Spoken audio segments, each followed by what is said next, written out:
ada satu orang syekh suaranya bagus, kalau sholat Jumat penuh masjid. Kalau dia jadi imam, Masya Allah suaranya gitu. Dia juga kalau khutbah, hampir semuanya orang nangis kalau bicara masalah akhirat, khusyuk, dan dia ikhlas sekali gitu. Dia cerita dalam salah satu khutbahnya, saya dengarkan ceramahnya. Dan ini tradisi saya suka dengar ceramah-ceramah, walaupun saya sudah sering isi ceramah gitu kan. Kita tidak boleh batasi dengan ilmu, selalu kita merasa haus dengan ilmu itu. Maka saya dengan ceramah dia mengatakan, pada saat saya salah satu Jumat, saya lagi jadi imam, di rakaat kedua, pas sujud pertama ada suara gemuruh tengah-tengah masjid. Dia bilang, lalu saya salam, saya tanya, saya pakai mic, kenapa itu, ada apa? Dia bilang, Syekh, ada orang jatuh tadi waktu sholat sujud rakaat kedua, sujud pertama jatuh. Kata Syekh, berikan dia ruang biar dia bernafas dan tolong antar beberapa ikhwah, tolong antar ke rumah sakit terdekat. Waktu diantar, kata dokternya, orang ini sudah mati setengah jam yang lalu. Maksudnya pada saat dia lagi sujud di hari Jumat, gitu kan? Ini luar biasa. Kata Syekhnya, ini jelas-jelas husnul khatimah. Hadis Nabi SAW, siapa yang meninggal hari Jumat tidak akan kena fitnah kubur, dan juga dia mati dalam keadaan sholat, jelas dari ibadah, apalagi lagi sujud kepada Allah SWT.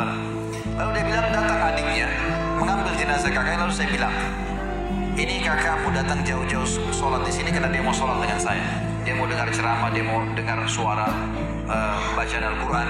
Maka saya minta, tolong izinkan saya memandikan jenazahnya.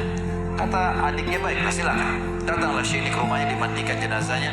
Kemudian malam takziah pertama, dan disunahkan 3 malam takziah. Malam takziah pertama, kata Syekhnya, setelah selesai jamu tamu-tamu semua, gitu kan, tamu datang mendoakan, mereka membawa makanan lalu mereka pulang.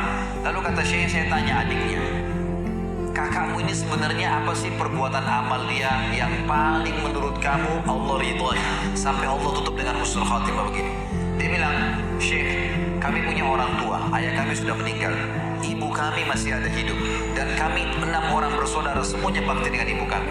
Tapi kakak saya ini punya kelebihan plus. Setiap kami datang ke rumah ibu kami, pasti dia yang paling pertama ada. Sisirin rambutnya, aturin bajunya, laki-laki ngurus gitu. Orang tuanya, ibunya dirawat betul sama dia. Dia bilang sampai kalau sisirnya patah dia yang gantiin, sampo, sabun semua dia yang siapin, semuanya diperhatikan. Maka kata Syekhnya, pantas Allah tutup dengan husnul khatimah, pantas Allah tutup dengan itu. Dan teman-teman, apa yang melarang Anda mengirimkan misalnya dari Bali atau dari Denpasar ini, ada rezeki, kirimkan ke Jawa. Keluarga kita tahu, di sana ada sampo tahu, di sana ada sabun tahu. Kenapa kalau kita paketin dari sini, khusus buat mereka? Maka luar biasa, mungkin kita korbanin 500.000, 300.000, teman-teman sekalian sudah cukup. Orang tua kita mendoakan kita seumur hidupnya. Bagaimana kalau setiap bulan kita rutinkan, gitu kan? Harusnya kita lakukan seperti itu. Ini puncak silaturahim. Setelah itu datang kerabat-kerabat yang lainnya. Kata Nabi SAW, siapa yang ingin diberkahi umurnya, di sini sering diterjemahkan dalam buku Indonesia, siapa yang ingin dipanjangkan umurnya, gitu kan? Sebenarnya tidak ada kata-kata panjang umur ya, karena umur sudah ditentukan, 60 ya 60. Tapi di sini maksudnya diberkahi. Jadi kalau dia punya 60 tahun, dia sering silaturahim. Dengan ada orang lain punya umur 60 tahun, tidak silaturahim.